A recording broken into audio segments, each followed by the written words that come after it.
Welcome back into the Sports Source. This segment of our program brought to you by Tennova Healthcare. Wherever you are in East Tennessee, Tennova is there to provide quality, first-class care. Hospitals, surgery centers, rehab centers, physician groups, all over our area of East Tennessee. Visit Tennova.com, and then you can click on Tennova East, and what it tells you is all the healthcare facilities near you. I love Tennova Healthcare. They've taken care of me and my family. I hope you trust them as much as I do. All right, what we've got coming up next, we're going to take a look at where the Tennessee football team will be better, where it will be worse statistically next year compared to this past year. Should be interesting. But first, Mike Strange wrote a column this week about the Vols' history in playing freshman quarterbacks. I had done a little something on overall quarterback changes, so I'm going to use Mike Strange to start the clock on this. We moved it up a week. Went back 30 years. Here are the seasons in which Tennessee has had a wholesale change of the quarterback situation, had to make a break with a new quarterback. You go back to 1986, Jeff Francis took over, and what you've got here, it shows you the previous year before the change, and then the first year with the new quarterback or quarterbacks, and then over on the right, it tells you the pluses or minuses in wins from the previous years in case you can't do math on your own. Jeff Francis there, they went 9-1-2 under Tony Robinson and Darrell Dickey in 85.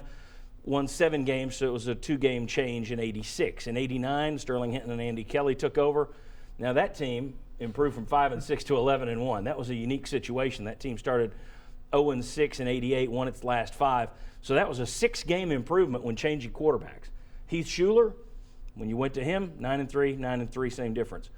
The year that it was Colquitt, Helton, and Manning, easy for me to say, and Stewart did not get a start that year. They took a step back, but that was a lot of quarterbacks, and you only went down 1 win. T. Martin, the big surprise of the group, you went up 2 wins when you lost Peyton Manning.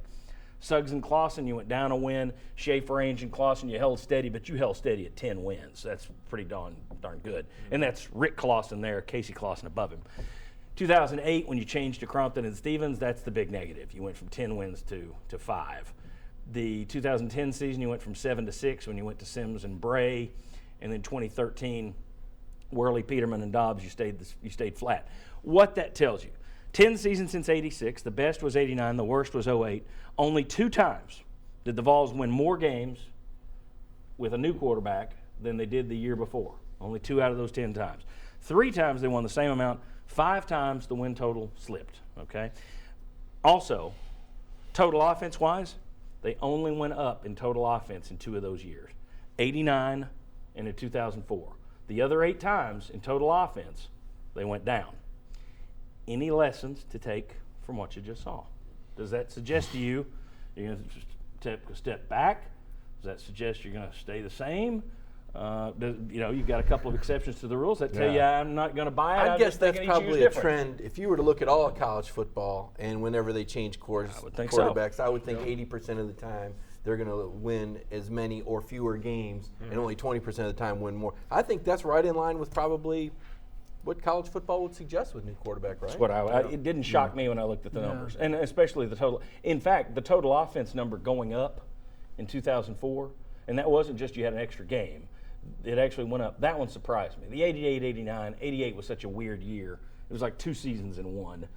That one didn't surprise me. But I'm actually surprised you had 2 years where your total offense went up out of those 10. I thought it would drop in just about all of them. I think it's almost a case by case in a lot of. I mean, 6 of those seasons that you showed, they won at least 8, which is pretty good. Pretty good. But I look at also. I mean, look, you got talent around you as part of it. Exactly, because look, you can't tell me that T. Martin was a better quarterback than Peyton Manning, but they won a national championship because they had a lot of talent around him. So I think that's a part of it.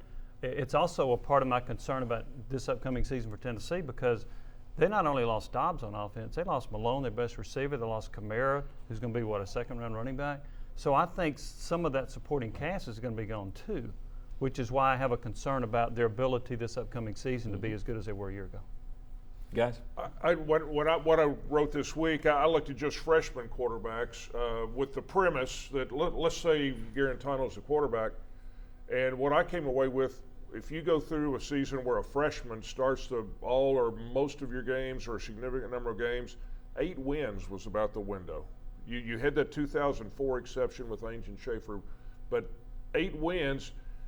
And if you put that in the context of where they are now with Butch Jones, would 8 wins be enough for? Was that the average you're saying? 8 would It's kind of no. the 8 was topped about out. that was about the top. ceiling. Okay. Yeah. Not to mention, in the 04 Yeah. season, the last quarter of that year, you didn't have a freshman. Right. It was Rick Clausen. Yeah. I'll give you just a few seconds to close it out. Did you take anything from that, or is that what you expected? No, I think that it is. It is about what I expected. As a matter of fact, it was actually maybe slightly better than I would have expected. I would have thought that you would have had more 4 and 5 game kind of drop-offs when you make a change like that. Of course, you know, you almost have to look back and take it statistic by statistic. How good was the quarterback you were replacing? And between 1989 and 2004, Tennessee was one of the best programs in the country, Yes. too. Yeah. So you're changing quarterbacks with a heck of a lot of good players around Well, Jimmy you. hit it with T. Martin. I mean, that team, 89 to 04. that team was pretty much stacked everywhere. So, and you look at 86, 2-game drop. You look at 2008, 5-game drop, 1-game drop in 2010. Flat, but you won 5 games in 2013. I think outside of that 89 to 04 stretch, probably closer to what you have now, which means you may be set for a little bit more of a fall. At any rate, when we come back, where exactly statistically will this Tennessee football team rise and fall? We're going to send Mike Strange over to the big board. He loves it when we put him over there. We're going to break down where the UT will improve, where it will get worse this year, in our opinion. Still plenty more to come. Come on back on the Sports Source.